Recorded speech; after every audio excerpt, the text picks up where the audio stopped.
TV 김재구입니다.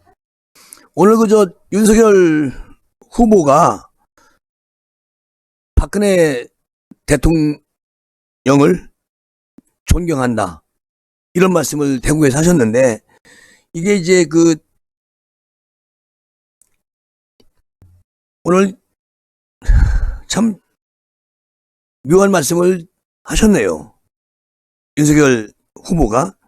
그러니까 오늘 대구 창조경제혁신센터에서 박 전 대통령을 평가해달라는 취재진의 질문에, 창조경제혁신센터는 박근혜 대통령이 이제 만드는 정책이었었거든요.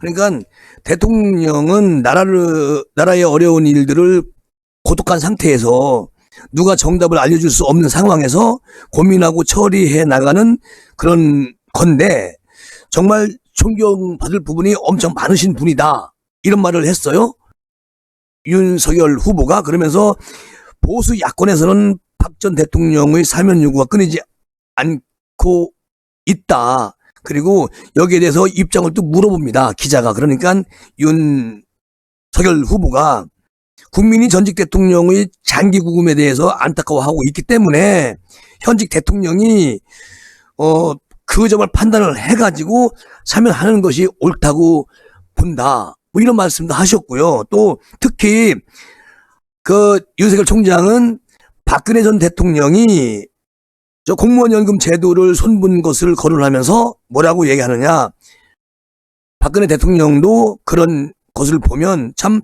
국가 지도자로서 어려운 결단을 잘 내린 게 정말 맞지 않나, 그래서 존경한다 라고 이렇게 두 번이나 강조를 했고요.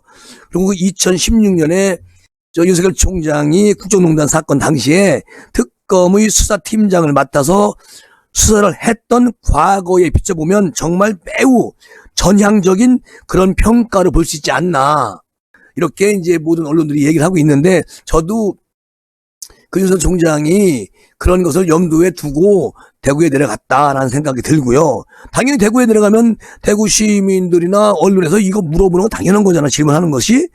그런데 이제 일부 보수 단체 분들이 윤 총장을 향해서 막 원성을 높이기도 했다는데, 그런 건들 일어나는 일입니다.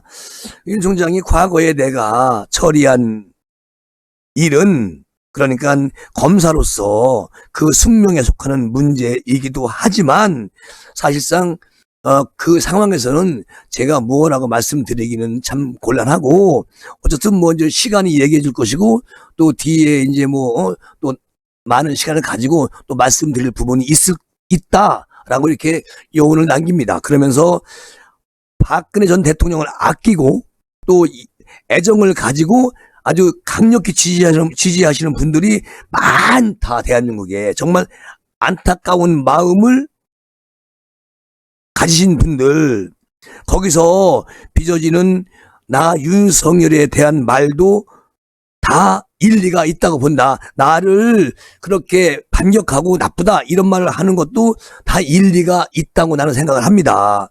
나도 일정 부분 공감을 하고 있고요.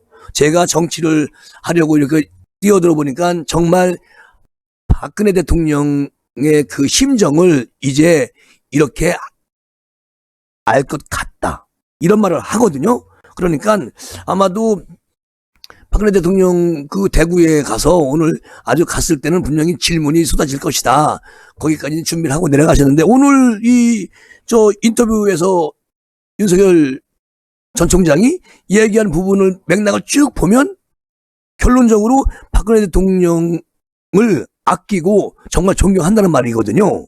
그러니까 그때 수사할 때 그때 시기에서는 정말 무엇라고 제가 말씀드리기가 참 힘들고, 나중에 시간이 또 허락하면 그때 또 말씀을 드리겠다, 이렇게 말을 한 것이죠. 근데 그것을 뭐라고 부정하기도 그렇고, 또 이것을 긍정적으로 말씀하기도 그럴 거예요. 그리고 오늘 이런 것을 이제 박근혜 대통령이 오늘 병원에 입원하셨으니까 아마도 언론이나 방송을, 또 박근혜 대통령 측근에 계신 분들이 갖다 보여드리고 또 윤석열에 대해서도 좀 설명을 해 드릴 것이고, 그러니까 아마 이제 그 4년 전에 그 암담했던 그 시간은 이제 과거로 돌려야 할 시간이 왔다. 그러니까 박근혜 대통령께서는 이제 아직은 말씀 안 하시겠지만 어떻게 될지 모르겠습니다. 모르겠는데 윤석열 후보가 이제 자신이 이렇게 말을 하고, 그리고 사면 문제에 대해서도 대통령이 그것은 대통령 정치적 권한으로 사면을 해야 되는 게 옳다고 본다, 이런 말까지 했어요. 그러니까 제가 늘 윤석열이를 그 지지하면서 언젠가는 윤석열이 입에서 나올 것이다, 어떤 말이. 근데 오늘 또 이제 요 정도의 이제 그 자기의 심경을 이제 얘기를 했고, 또 시간이 좀 지나면 아마도 또 무언가 또 다른 얘기를 하겠죠. 윤석열은 아마도 이 정부와 함께 총장까지 승진을 막 고고 승진을 하면서 아마도 많은 그런 이 정부의 비리 내지는 이 권력의 모든 것을 알고 있기 때문에 아마 이것은 야권 후보가 이제 대선 주자가 되고, 야권에서 집권 여당의 대선 주자가 딱 나와서 이제 둘이 딱 맞붙었을 때 윤석열 총장이 국민에게 이 정부의 어두운 그런 부분을, 또 오염된 그런 부분을 확실하게 하나씩 밝힐 것이다. 그래서 대한민국 대통령 후보는 윤석열이가 돼야 된다는 그런 생각을 합니다. 오늘은 이렇게 마무리하고요. 다음 시간 준비하겠습니다. 감사합니다.